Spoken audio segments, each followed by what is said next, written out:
Hello, welcome back to Proactive. Thank you for your company today. And joining me for the Bulls, Bears and Brokers Market Update segment for the week is Barry Dawes from Martin Place Securities.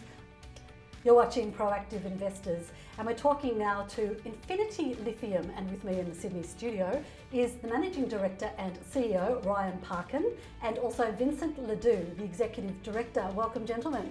Thank you. Yeah, it is a very interesting landscape, isn't it, with all those takeovers, and they're big names as well, aren't they? Yeah, I mean, historically we're mostly hearing about Tesla or some Chinese EV makers. Good morning, I'm Karen Tan with your Proactive News Update for Monday, the 15th of April. Alliance Insurance is warning a worldwide increase in natural catastrophes is hitting global supply chains and causing business interruption insurance claims to spike. The National Australia Bank has been forced to slash dividends to strengthen its balance sheet in the wake of the Banking Royal Commission. The interim dividend will be cut by 16% from 99 to 83 cents a share to deal with increased economic headwinds. Casino giant Wynn Resorts has abruptly ended its $10 billion Crown Casino takeover talks after details were leaked. Darlinghurst are some of the best known examples of gentrification in Australia. From humble histories of slums and industrial factories and warehouses, the brothels, gangsters and derelict houses have made way for trendy cafes and funky apartments. Good morning and welcome to our Sydney Proactive studio. I'm Karen Tan, and joining me today is Stefano Morani. He's the CEO of emerging helium and gas producer Renogen. Hello Stefano, thank you for popping by, lovely to meet you. Morning, thank you for having me. And we mentioned earlier helium, and not many people are that familiar with it. What is it mainly used for, and who would be your biggest market? So aside from balloons, which funnily enough, actually the other question that I get asked a lot is about helium beer. Unfortunately, you've got to talk fast and funny. Helium beer is not a thing. Welcome, Jackie. Thank you so much for popping by. Thank you, Karen, for having me. Now, I love the sound of your company, and we've had some really interesting companies here today passing by, but yours is definitely right up there with the different, quite unique companies using technology to develop the world's largest official database of music information.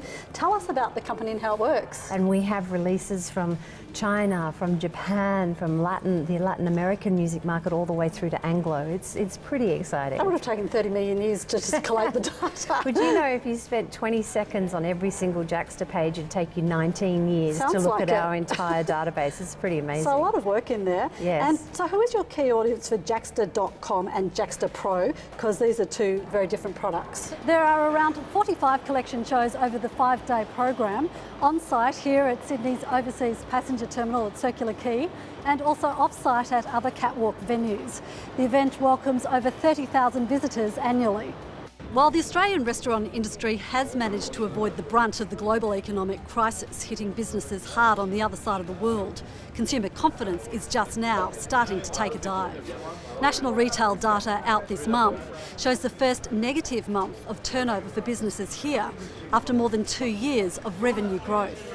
Today we're talking to Zelera Therapeutics. We have Dr. Richard Hopkins, the Managing Director, here with me in Sydney, Osagi Imesogi, the Chairman, who's in Philadelphia in the US, and also Professor Peter Eastwood. He's the Principal Investigator of the company's clinical trial, and he's in Perth. Welcome, gentlemen.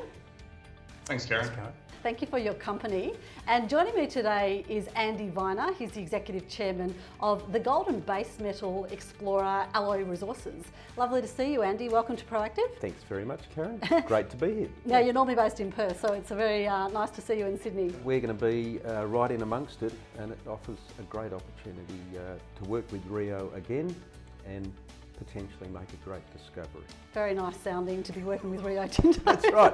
Well, they're a great company. Yes. They sure are. And several new entrants to the Australian lithium mining sector also gave their take on how their first years in production have gone. It's time now for our regular market update segment. Let's go to Perth now to talk to Tony Lacantro from Alto Capital. Hi Tony, how are things over there today? Oh, it's always beautiful in Perth, Karen. As I say to people, I'd never move back to Sydney. Now, this week the ASX are hosting a small to mid-cap investors conference at Sydney's International Convention Centre. Proactive will also be at hand on the day, of course, interviewing the heads of a lot of interesting companies presenting and in attendance. Small Resources also have had some excellent reports and results this week.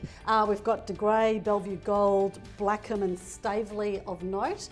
Average price around here is about $5 million, all occupied by the Grey Brigade. The young people have long since gone. What about this building, like it's nearly, well, it's derelict. How much would that be worth, like its property prices? That's substantially in excess of $6 million.